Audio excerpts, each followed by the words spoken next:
want me on this or you want me on this? No, that's just for show. All right, in which case I'll move back to where the chair was. It's confusing. We like to I throw don't, people I don't off. know. Yeah. I don't even know why we got it. It's here. I can looks move good. it. It looks Can good. we move a little bit? No, there? it looks fancy and good and official and all that stuff. So. All right, so we're pleased to be here with Braden Gall, owner of 440 Sports, Athlon Sports, ESPN Radio. How many dang jobs you got, my man? Actually, fewer than I used to have. Ironically, no, yeah. Still ESPN Radio. Still been at Athlon Sports since 2007, and then during that whole virus thing, decided I needed to launch my own company right in the middle of it because that was smart. And so, yeah, 440 Sports started as just like a Nashville-only thing for Nashville sports fans, and the one thing that I love is college football and SEC football, and you guys know all about SEC ball too. So that one is kind of now grown outside of Nashville, and we're excited about it, and love the space. I think it's just a fun space. You guys, again, you guys know all about it. It's fun to be able to talk about the things you want to talk about, how you want to talk about them, where you want to talk about them, when you want to talk about them, and that's what sort of the digital SEC space allows us to do. So it's a lot of fun. Yeah, and I don't know if you remember this, but I DM'd you, man, because it's like I saw you, I saw other people doing it, and that's what inspired me to do this on my own as well. So just want to say thanks, man. I've always been a big fan of your work for years and years. I've listened to the Athlon podcast going back to David Fox, probably. That's a name right there. Well, if you'd like to send the check, I can give you the address after we're done. Because, this is not a media conversation, right? But that's what I find interesting is that you guys, we started the pod at Athlon in 2014, and we were doing ironically, we were doing live broadcasts for a private company for a telephone company. We'll just remain nameless for a sponsor. Was paying us to drive down to the College Football Hall of Fame every Saturday to do second screen live talk shows during the big SEC Network game of the week. And Athlon had no idea that it was 10 years ahead of the curve on that. Yeah. And so it just kind of died off. And so we kept doing the podcast, but still we hadn't figured out yet that people want to see, they want to be able to interact, they want to do all this stuff, and you guys have done a great job with that. And I think that's sort of where we're migrating to is and everybody's going in there. Again, that space is just fun because you're not controlled by suits. Yeah. You're not controlled by FCC violations. Exactly. You kind of get to be authentically yourself, which is what the podcast space is all about. And now you get to watch people do that. Right. So it's a really fun thing. We were just talking about that. I walked by a guy, and I won't say his name, but he was on the phone with somebody saying, "Oh yeah, we've already got an interview with him. I promise we'll get him on." And I was like, "Isn't that great? We don't have to have somebody on. We can only have the people we really want to talk to." Well, I'm honored. Continue to go on, boys. I thought you were going to say, because we've also heard this a lot, we can curse, people get excited. We hand people beers. They're like, you can drink while you do it. We drink every show. Every show. I was joking about this one. Yeah. Or are we? I was going to say, what's under the table here, boys? How many bathroom breaks are you going to take, Shane? Is there brown water somewhere within reach? Because I'm down. But, hey, I know we got to talk some football. Sure. And I know, because I listen to all your stuff, I know you started to pick up momentum like we have supporting Mississippi State. I don't think they get enough coverage nationally, of course. So what is it about Mike Leach going into year 3, Will Rogers, everything you like about the Bulldogs? Yeah, I'd like to I felt like this with Kentucky last year. I picked Kentucky second in the East in March last year, and I felt like everyone looked at me like I had 3 heads. And I've been on Mississippi State since about March when we started putting the magazine together, looking at the depth charts. They have more returning starters than anybody. If you go back and track Mike Leach's tenure and where he is successful, you get to that third year with that third-year starting quarterback, and that is when they break through and Washington State wins a division and Texas Tech is challenging for a Big 12 championship. And I really believe in Zach Arnett. I think he's a really good developer of talent on defense. They got a lot of guys coming back, a couple of veterans they need to replace. Other than left tackle, which is a big loss, they are complete. They are a complete football team. And if they did not have to play Georgia in crossover, which I still think they can win at home because Georgia's coming off Florida and Tennessee, then they have to go on the road to the Cowbells in November. I just think they're a very good, full, complete, again, Will Rogers. If it was not for Joe Burrow and Bryce Young, Will Rogers would be the all-time leading passer in SEC history for a single season. And I just don't think he gets talked about. Mike Leach, of course, on brand. Brings 3 graduate seniors, doesn't bring his star quarterback here. So I'm just the schedule is really, really tough. That's why I'm in the 8-4 camp instead of 10-2. If they didn't play Georgia and they had a slightly easier schedule, I would 10-2 is where I'd put them, because I think this is a like Mark Stoops in Kentucky has done, I think now twice in the last few years, got to that 10-win mark. This is a 10-win Mississippi State team. Yeah. I just don't think they can get there with their schedule. Arkansas's got an easier schedule. LSU's got a slightly easier schedule. You can kind of you can find ways that the tiebreakers end up going some way. I just really like Mississippi State. Just, like I said, all the things we just talked about. Now, today's Wednesday here. It's Florida Day. What do you make about Billy Napier's first-year team down there in Gainesville? Because I don't know if you've seen it, but I'm out on a limb here. I picked him second in the East. I have not seen that. And I like it. A lot of the reason, they catch Kentucky at home. They play Tennessee, of course, every year. I know it's in Neyland Stadium, but for the life of me, I cannot pick Tennessee to beat Florida. I've done it like 9 out of 10 years, it seems like, and it never goes that way. So, I think that's their two biggest competitors in the East for that second spot.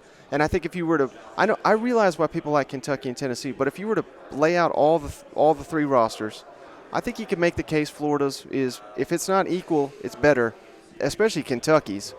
Maybe not as deep. It's super interesting. I didn't mean to cut you off there. I think that these three are interesting. Yeah.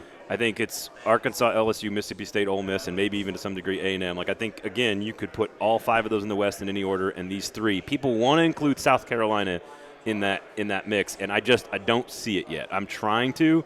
People spent all day on Tuesday trying to convince me. People have spent all week trying to convince me that this is all real, because Spencer Rattler's the most talented quarterback in South Carolina history, that it's all real. I don't see the roster. They got so lucky last year. I hate using that word, but they caught Auburn when they were trying to fire a coach. They caught Florida after they fired a coach, and they should have lost to East Carolina and Vanderbilt. Yeah. And, they also could have won a couple other games too. I just think they got pretty fortunate and ahead of the curve to get to 6 wins. So I think they're more like 6-6.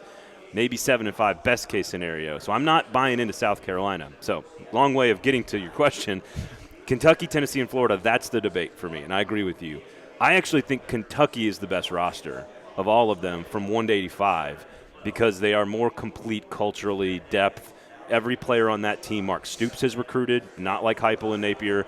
Every player has been in Mark Stoops' philosophy and development culture for 3 to 4 years. They've got a star at quarterback. They've got one of the best running backs in the SEC. They will be great along the offensive line.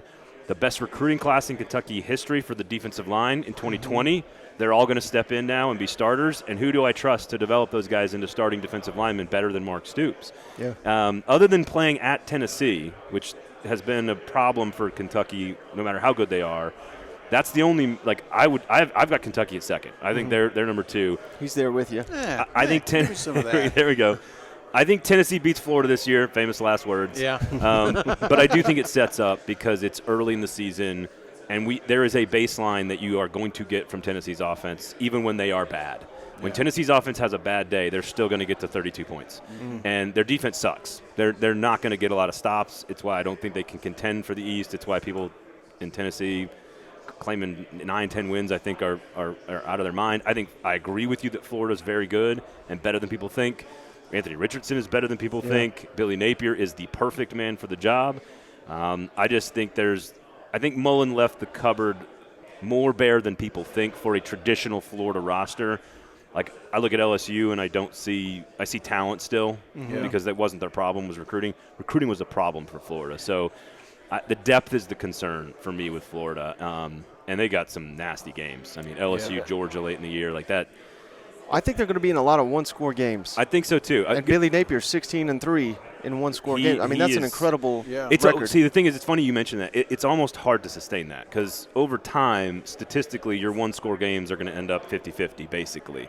So if you're 0-6 one year, you're probably going to be 4-2 the next year in one-score games. Maybe he's just that elite. And maybe he is. Now, listen, I think he is. Yeah. So I agree with you. But, turnovers are like that too. A fumble is a 50-50 proposition on recovering that over time.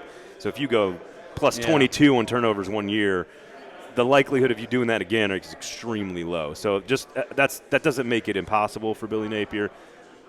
Their schedule's really hard. I think Tennessee has to be perfect on offense every Saturday to reach the levels of expectation that people have for them. I think that is asking a lot of Hendon Hooker. It's asking a lot of that offense. I think they're going to be very good. I think they're more like 8-4 and maybe 7-5. Mm-hmm. I don't think it's possible for Hendon Hooker to be as efficient as he was last year. Yeah. And I think Tennessee fans think he's going to get better. And I'm like, dude, he was the most efficient quarterback in Tennessee history last year. It's unreasonable to expect him to be better. But he didn't start week 1. Yeah, or technically the Pittsburgh game either. That's why I'm Kentucky. It's all about stability. It is about depth. It is about development of pieces. It is about line of scrimmage warfare. Like, to me, that all says Kentucky. That's why I actually started with Tennessee second, and now I'm at Kentucky second. But I've never wavered off Florida being in that group. I've never had South Carolina in that group. I think it's those three, and I got no problem with you picking Florida. I think second's a little high for my blood, a little rich, but I got no problem with it. So are you buying the Will Levis hype as this top draft prospect and everything? What people think NFL scouts think. I mean, obviously we just saw a draft where we had nothing but rumors about 4 or 5 different players going in the first round, and like none of them are any good. Right. Apparently. And I'm in Nashville where I've been to camp to watch Malik Willis play, and he looks like a nice player, but he looks like a third-round pick. Yeah. So I don't know. Like, that's hard to say. Like, I don't see NFL when I see Hendon Hooker. I don't know why people think he's an NFL quarterback. Well, let me ask you this. Levis has got the skill set, though. Maybe I shouldn't have framed it as NFL, but do you have him framed as maybe the best quarterback in the East? Because no, I know you hate Spencer. I'm just kidding. No. I like Spencer Rattler a lot. Yeah. I just and Shane Beamer actually gave me an interesting answer on this. Not to bounce all over the place here, but I asked, why? My question about Spencer Rattler is why in a quote unquote lesser offensive system, in a tougher division, with less talent around you, why would you all of a sudden be better against a tougher schedule and a more inexperienced coach? Like, I don't. Lincoln Riley in the Big 12 and the Oklahoma offense with those players, and you can't, you're not good enough to keep that job. Now, Caleb Williams is really good. So I think he's good. I think he's going to be fine. I just don't think he's the savior that everybody thinks he is. Levis is interesting because I think it's more about, can Rich Scarangello keep the offensive continuity from Liam Cohen, because that was the evolution. That was finally Mark Stoops taking the offense and evolving it the way Georgia fans wanted to see from Todd Monken. Yeah. And they finally did it. I'm sure Liam Cohen is a little upset that the 1 year he was outside of Los Angeles, they win a Super Bowl. But he goes back. I love going back to the Shanahan tree and hiring a guy with these pro-style concepts that also wants to run the football. That just fits right in with what Stoops wants to do and their skills on the offense with Rodriguez and the O-line. I just think they're going to miss Wandell, but I think they are in really good shape if the offensive coordinator hire was the right guy. If that's the right guy, I think Kentucky's they are a one-loss team playing Georgia for the rights to win the SEC East in Lexington on a night game in late November. And we all know Georgia's going to go up there and whip them. But, but again, who played Georgia the best last year? On the road in Athens, it was Kentucky, who covered on a last-second play, by the way. People don't forget. And they didn't really have a chance 2 or 3 years ago in Georgia, 17 maybe, when Georgia went up there, and it was, one loss versus one loss, winner wins the East, and like Georgia thumped them. I don't think they're that good. Right. I don't think they're competitive with Georgia, but I think people are underselling them just in general. Like, got the star quarterback, established coach, established culture, good line of scrimmage, good running game, good defense. I don't know what there isn't to like about Kentucky. Like, their crossover is Ole Miss and Mississippi State. Like, well, they lost to both of those teams the last time they faced them, though. Now, the best Ole Miss team in regular season history, so that's a very different football team. That's a team I think everybody's way over their skis on. Like, Ole Miss is going to compete with A&M. Thank you. And I'm like, they're 6th. I've got Ole Miss at 6.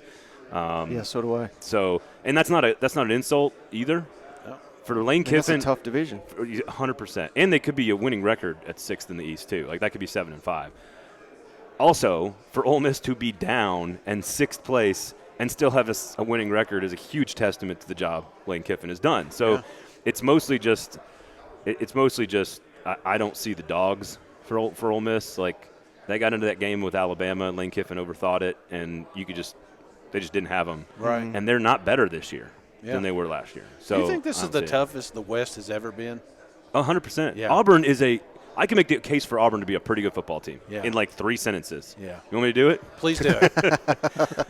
They have one of the best running backs and offensive lines in the entire conference. Right.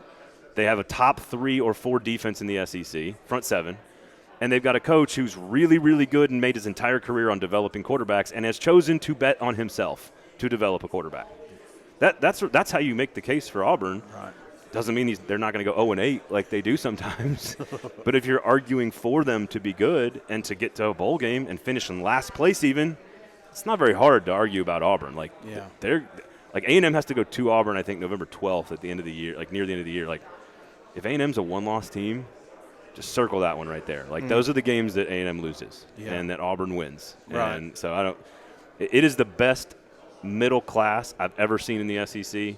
It is the best upper class I've ever seen in the SEC. And outside of Vanderbilt, you could have 13 teams scratching for a bowl game. Missouri's probably the only one I would say is not going to get there. Yeah. That's 12 bowl teams. Right. Exactly. Last thing I got for you, Braden, this is something I've also heard you talk about all offseason long on your podcast, but with the transfer portal, that's a way these coaches, like a South Carolina, like Ole Miss now, like LSU, we used to live in a time where 2, 3, 4 seasons you'd get to build up your team. But with the transfer portal, you can do that almost overnight in a single offseason. Do you think that's a smart strategy by Ole Miss and maybe Brian Kelly at LSU, which clearly you don't want LSU to build that way every year, but during a coaching transition, you kind of forced to do that. I think you guys asked the question the right way, which is like Mel Tucker did at Michigan State, went to the portal hard year one, it worked. Lincoln Riley's doing it right now at USC. But if you want to, and LSU's doing it with Brian Kelly, but like if you want to win big at those programs, you got to do what Georgia did, which is take 0. Right. Yeah. Like if you want to, if LSU's going to win championships, they've got to do it through recruiting. It's the same way in the NFL. Like you can supplement with free agency, but you got to build your team through the draft. Like you have to build your guys and develop your guys. And so I still think recruiting is how you win a national championship, how you win a conference title in the SEC, and how you get to the playoff. But I do think that if you're Ole Miss and you lose the best quarterback not named Eli Manning in school history, or Archie, I guess, and all of a sudden you're taking a step back, but you can bring in a 4-star kid that you recruited who's got a lot of talent now. From what I've been told, he's not going to win the job, that Luke Altmaier's going to win the job. But that's how again, Will Levis, Hendon Hooker. Like, how does Josh Heupel get really good real fast? Yeah. He goes and finds the guy. I always thought the Joe Milton thing was completely insane. Like if you listen, guys, like last year, all I did was like go on Knoxville radio and tell them that Joe Milton isn't the guy. Like I watched him for 2 years at Michigan. He's not the guy. And I'm like, hey, he looks good. Yeah, he can throw a ball over the mountains over there. Like he can throw a ball a quarter mile, but I'm a squirrel kind of guy. It's like I put in my ballot right when the South Carolina Hype's going, and I'm like, maybe they could be third in these. Well, and that's the beauty of this time of the year too. Yeah. Like we just I do learn things when I come here because I talk to folks like you and everybody, and then you kind of get some inside information, and all of a sudden your opinions start to evolve a little bit. Mm-hmm. So I'm finding myself liking South Carolina more, but I'm like, I don't want to do that. Yeah. So I've gone from like 4-8 South Carolina to like 6-6. Right. So I've given them a couple more wins, but I still don't think they're better than 4th in the East, for example. I feel more confident that Ole Miss is my pick at 6, for example. I still have no clue what LSU is going to be. I think Mississippi State and Arkansas are really good football teams with 2 very different schedules. Yeah. So I think that gives the slight edge to Arkansas. So I probably will have Arkansas ahead of Mississippi State on my ballot, but that's exclusively about schedule, not about the actual how complete those teams are and everything. Sorry to keep going, but preconceived notions, we all kind of had our list when we came here, and then we start, like you said, you take a little bit of this, we talk a little bit of this, and next thing you know, you start moving. Is there any big movers in your book right now? Short of South Carolina, I mean, you kind of touched on that a little bit, but no, I wouldn't even call that like a big movement, because again, I had them 5 in the East coming into the week. I've got them 5 in the East leaving right now. I probably switched like a week ago to Kentucky from Tennessee. Yeah. So I've just been studying Kentucky a little bit more and talking to some people, and I've started to buy. I like more and more what they're doing. Really, it comes down to Kentucky at Tennessee, honestly. A&M here, A&M's weird. And the Kentucky's a smart bet, knowing that Mike's off the Kentucky bandwagon. Exactly. If you followed our gambling website. I think this is going to sound strange because I still will pick them second on my ballot probably. But we had A&M. I've got A&M in that like 5, 6, 7 national range. Yeah. Could make the playoff if they're perfect outside of the Bama game, which they're not going to win. I think I'm coming back to the pack a little bit with A&M. I think Arkansas, Mississippi State, and LSU are closer to A&M than I thought. Mm-hmm. And I think they're more in that conversation of who's going to finish second than I thought. When we put the magazine for Athlon together, it was Bama 1, A&M 2, now let's debate. And now I think A&M's more in that discussion. If they win all the games they're supposed to, they're going to be 10-2. They'll have one mistake and a loss to Bama. I do think that Miami game is super interesting, and no one's talking about that. Right. I think Miami going to College Station in week 3 is awesome. But they just don't not screw up. Yeah. It's like a lot of double negatives. They never can do the thing they're supposed to. Sure, you beat Alabama, Jimbo. Way to go. On the recruiting trail and on the field. You lost to one of the worst LSU teams we've seen in 20 years. You lost to both Mississippi schools, right. And Arkansas beat the tar out of you. Just lined up and punched you in the face. Don't forget Colorado. And now you change your quarterback, and you have a game plan, and all of a sudden it goes out the window. Like I don't have a problem with that one, but you're asking them to be perfect to be in that top 5, 8 national conversation, and I think there's such a wide open race for the 4th playoff spot that I like Baylor, Oklahoma State, Oklahoma, NC State, Utah, Oregon, USC, like all their paths to get to that 4 spot. A&M's just I'm not buying. I'm kind of backing off A&M a little bit in terms police reporting this morning. That changed your mind at all?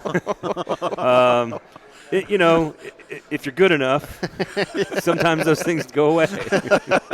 Hey, Braden, on your way out the door, can you tell the audience how to find you? At Braden Gall on Twitter, Full 40 Sports on the YouTube page is almost all SEC football. We kind of have converted that to just an SEC football landing spot.